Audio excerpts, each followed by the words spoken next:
Ida ataita. Ida ataita nalikane satu hadis lagi ya. Hadisnya panjang ini kita. Ida ataita nalikane nekani sapa sira.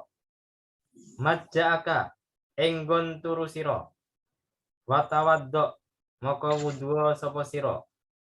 Wudu aka kelawan wudu sira. Lis sholati krana salat. Summat taci maka keri-keri turu miring sapa sira. Ala sikika ing atase bagian sira. Al aimani kang tengen. Jadi kalau kita mau tidur, wudu dulu, bersuci dulu, kemudian tidurlah dengan cara tidur miring ke arah kanan. Kenapa kok tidur miring ke arah kanan? Kalau ikut ilmu kesehatan kan, Anda lihat sendiri di internet banyak itu, bahwasanya tidur miring ke arah kanan itu menyebabkan tubuhnya itu, organ-organ tubuhnya itu lebih lancar. Kebalikannya kalau ke arah kiri. Nah ini kita tidak banyak bicara masalah itu, Anda bisa lihat browsing di internet masalah itu. Cuma ini ikut para ulama aja. Nah, ikut para ulama, orang kalau tidur miring itu kalau bangun tuh bisa lebih apa? Kalau bahasa Jawanya terengginas, lebih rajin, lebih giat, kan itu. Kemudian kalau tidur miring ke arah kanan tuh, meskipun tidurnya sedikit tuh sudah mencukupi. Berbeda dengan tidur ke arah kiri. Kemudian kalau Anda tidurnya miring itu, kalau ingin sholat tahajud atau yang lainnya lebih gampang bangun daripada tidur ke arah kiri. Kemudian ikut ulama lagi, bahwasanya lebih bermanfaat untuk hati Anda. Untuk hati Anda kalau tidur ke arah kanan. Ini kan benar tidaknya, ini kan tajribat mereka. Tajribat atau apa namanya, uji coba para ulama. Anda boleh percaya, Anda boleh tidak. Summakul moko keri-keri ngucap sapa sira. Allahumma ya Allah. Aslamtu. Pasrah sapa ingsun wajhi ing wajahku, maksudnya ruhku. Ilaika marang sira. Jadi kita berdoa, ya Allah, saya pasrahkan ruh saya kepada Anda. Kenapa? Orang tidur itu sama saja dengan orang yang mati. Nah, bedanya apa? Kalau orang mati itu ruhnya keluar tidak bisa kembali lagi. Sedangkan ruh kita itu ketika tidur juga keluar, tapi ada kemungkinan besar untuk kembali lagi. Jadi karena itu ketika orang tidur itu kadang-kadang bisa bertemu dengan orang yang lain, meskipun tempatnya jauh, karena ruhnya saling bertemu. Kadang-kadang bertemu dengan ulama, kadang-kadang bertemu dengan teman, kadang-kadang bertemu dengan saudara yang jauh, karena ruhnya itu sama-sama ketemu. Nah, kalau ingin tahu lebih jauh masalah pertemuan antara ruh orang yang tidur dengan orang yang sudah meninggal atau orang yang jauh, itu bacanya kitab Ar-Ruhnya Ibnu Qayyim Al-Jauzi. Itu tuntas membahas masalah ruh, itu insya Allah panjang lebar dibanding kitab-kitab yang lain. Wa fawattu lan pasrah sapa ingsun amri ing urusanku ilaika marang panjenengan. Kemudian kita pasrahkan semua urusan-urusan kita kepada Allah Subhanahu wa taala. Anak istri kita pasrahkan kepada Allah Subhanahu wa taala. Perkara-perkara yang sudah selesai atau belum selesai kita pasrahkan kepada Allah, bagaimana akhirnya. Walaja'tu lan berlindung sapa ingsun dohri ing gegerku ilaika marang panjenengan. Kemudian kita juga berlindung kepada Allah supaya tidak terkena gangguan setan, gangguan jin, gangguan binatang-binatang yang lain ketika kita tidur. Rogbatan krono seneng, warohbatanan krono wedi, ilaika marang panjenengan. Jadi kita berbicara semacam ini, berdoa kepada Allah, pasrah kepada Allah, berlindung kepada Allah itu karena memang kita sudah tawakal betul kepada Allah SWT. Kita takut kepada Allah, kita cinta pun kepada Allah. Dalam istilah para ahli tasawuf itu ada namanya rojak dan khauf. Rojak dan khauf. Rojak itu artinya harapan, khauf itu artinya takut. Nah, rojak dan khauf setiap orang itu beda-beda. Apabila orangnya itu malas ibadah, orangnya itu malas berbuat ketaatan, ya maka harus khaufnya lebih banyak daripada rojaknya, takutnya lebih banyak daripada harapannya. Tapi kalau orangnya itu sudah rajin ibadah, orangnya sudah banyak sedekah, ya Anda harus rojaknya kepada Allah lebih tinggi kepada Allah. Kita harus mengharapkan bahwasanya sholat kita, puasa kita, sedekah kita diterima sama Allah Subhanahu wa taala. Dan ada yang tahu kan? Dan ada yang tahu amal ibadah kita diterima atau tidak. La malja'a, ora ono nggon berlindung, wala manjalan ora ono nggon selamat mingka saking panjenengan, illa ilaika, kejaba marang panjenengan. Artinya apa? Artinya meskipun kita baca zikir, meskipun kita baca amalan-amalan dari para ulama, kalau Allah tidak menghendaki ya kita bisa sial, kita bisa celaka, kita tidak bisa selamat. Tapi kalau Allah menghendaki meskipun amalan kita tidak banyak, insya Allah kita akan selamat. Insya Allah kita akan dapat perlindungan dari Allah Subhanahu wa taala. Karena itu kalau orang Islam itu kan enak. Dapat musibah itu yang dipikir tidak hanya musibahnya, mungkin di balik itu ada rahasia. Ada rahasia, ada berkah di balik musibah tadi. Karena itu orang Islam yang baik itu ketika tertimpa musibah itu sabar, tidak mengeluh kepada sesama makhluk. Tapi kok tadi saya cerita masalah beda motor ya, tadi kan saya cerita masalah kerusakan saya. Saya sedih, ya sedih lah, nggak punya duit kok.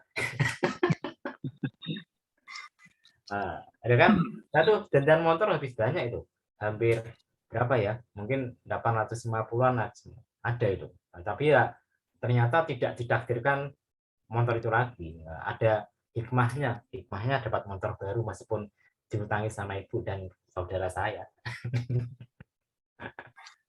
Istri saya juga senang, anak saya juga senang, gitu. Ya memang jalannya semacam itu. Mungkin sudah saatnya diganti. Soalnya apa? Sudah terlalu lama. Umurnya sudah 2006 berarti sudah berapa tahun itu? 16. Sekarang 16 tahun. Berapa? 16 tahun. Itu sudah akhir balik saatnya saatnya liburan dia. Ya kita positif thinking saja. Kalau sedih ya tidak apa-apa. Kanjeng Nabi mengatakan bahwasanya orang kalau tertimpa musibah kemudian sedih itu ya wajar. Tapi sedihnya ya pertama kali, habis itu tidak usah sedih. Kenapa begitu? Namanya manusia itu sedih itu wajar. Misalkan Anda tertimpa musibah, dompet hilang, misalkan rumah rusak atau yang lainnya, sedih pertama kali wajar. Itu Kanjeng Nabi wajar. Namanya manusia itu sedih itu wajar, tapi habis itu tidak usah sedih lagi. Saya motor saya rusak pertama ya sedih, tapi habis itu sudah biasa lagi. Yang susah bukan saya, yang susah justru ibu dan saudara saya. Padahal saya tidak susah. Ya namanya perjalanan hidup ya semacam itu, kan gitu. Dan itu. Kemudian mana tadi ini? Jadi tidak ada tempat berlindung dan tidak ada tempat selamat kecuali dari Allah Subhanahu wa taala. Kalau kita percaya sama ini, Anda tidak usah khawatir jalan kemanapun, insya Allah tidak takut. Kadang-kadang kan ada orang Islam lewat jalan yang sepi, takut sama jin, sama genderuwo. Wah, kenapa takut? Kan gitu kan. Anda berarti imannya masih kurang, kan gitu kan. Kan banyak orang-orang hafal Quran lewat jalan itu takut, apalagi yang terutama para wanita. Kan gitu. Saya punya teman yang istrinya itu hafal Quran, tapi kalau ditinggal suaminya takut sama setan, sama jin di rumahnya. Itu kan lucu, lucu. Ya termasuk istri saya juga takut. Kalau saya kan enggak, gitu. Saya enggak takut saya. Saya lewat jalan sepi, jalan kuburan pun enggak apa-apa, meskipun namanya jerdek itu biasa ya. Tapi alhamdulillah selama ini enggak pernah ketemu sama jin, sama genderuwo, sama pocong, enggak pernah ketemu. Kan gitu. Kadang-kadang saya diguyon sama anak saya, terus enggak usah takut sama jin, jinnya setannya takut sama saya. Mungkin dianggap temannya, jadi tidak diganggu. Kita teruskan. Allahumma ya Allah, amantu, percaya sapa ingsun bi kitabika kelawan kitab panjenengan, alladzi anzalta, kang nurunake panjenengan, wa nabiyaka lan nabi panjenengan, alladzi arsalta, kang ngutus panjenengan.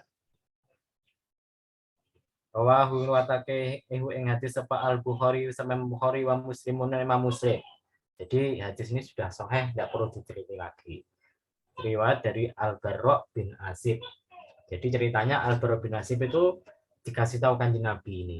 Nah, kalau kamu mau tidur, wudu, kemudian bacalah doa ini. Allahumma mana tadi? Aslamtu wajhi ilaika wa fawwatu amri ilaika wa laja'tu dhuhri ilaika rogbatan wa ruhbatan la malja wa la manja minka ila ilaika Allahumma amantu bi kitabika alladzi anzalta. Nah, tapi ketika dia ngulangi pada Kanjeng Nabi, wa nabiyaka diganti sama beliau. Wa nabiyaka alladzi arsalta, Al-Barra bin Azib itu ngomongnya wa rasulikal ladzi arsalta. Kanjeng Nabi kemudian betul kan, salah kamu. Bukan wa rasulika, tapi wa nabiyikal ladzi arsalta. Kenapa kok sama Kanjeng Nabi dibetulkan?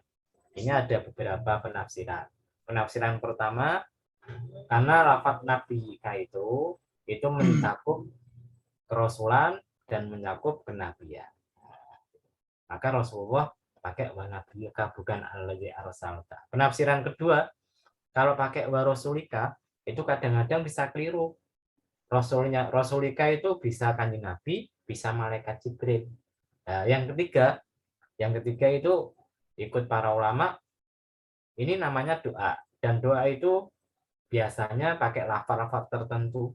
Kalau tidak tertentu, biasanya kurang manjur, kurang mujarab, karena ada khususan tertentu. Nah ini, karena itu dulu kan para santri ketika dapat amalan dari kiainya, ya nurut aja, nggak usah diprotes. Pak, ini ikut irob salah. Pak, ikut lahu salah. Oh itu kadang nggak mandi, biasanya nggak mandi. Ikut saja amalan sama gurunya, kan gitu kan.